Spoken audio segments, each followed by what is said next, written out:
A very narrow period of time between now and the election. So same question to you. What does the $5 buy them and how long does it last? I think the $5 buys them contempt.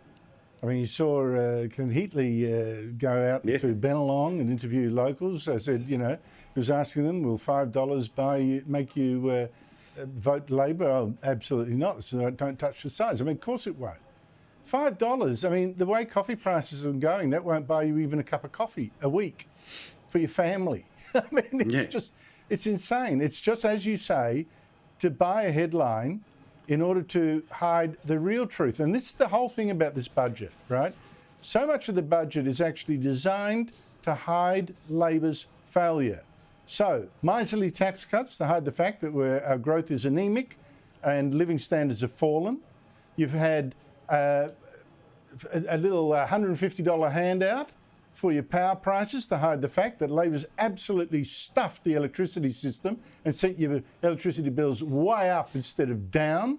You've got a little handout, Commonwealth rent assistance, and you've got a handout for a few lucky Australians buying their first home to hide the fact that Labor let in 1 million immigrants without having the housing for them, causing a housing crisis. It goes all the way through this budget. It is a fig leaf for Labor's failure. Well, by the way, when you're talking about migration, and again, this is, and I know, you know, nasty Nikki Sava, you know, she'll say you're not allowed to talk about this because it's dog whistles, you know. Laura Tingle will be worried about whether there's going to be riots at auctions. Remember all of that garbage? Clap, clap, clap. For some reason in the budget, there is not a 4-year projection about net overseas migration. I spoke to Sharry Markson, who of course covered this as part of the budget lockup, as well as looked at the numbers myself. All they've produced are numbers for the next 2 years, which is going to be 260,000 plus 225. But if you put together the past 4 years, it's 1.25 million people.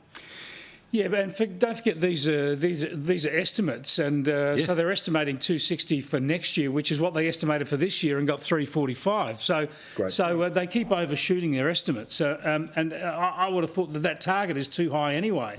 And Peter Dutton ought to be talking about something below 150, given our housing crisis. So I think this is something that will play out in the next few days and early in the election campaign, hopefully.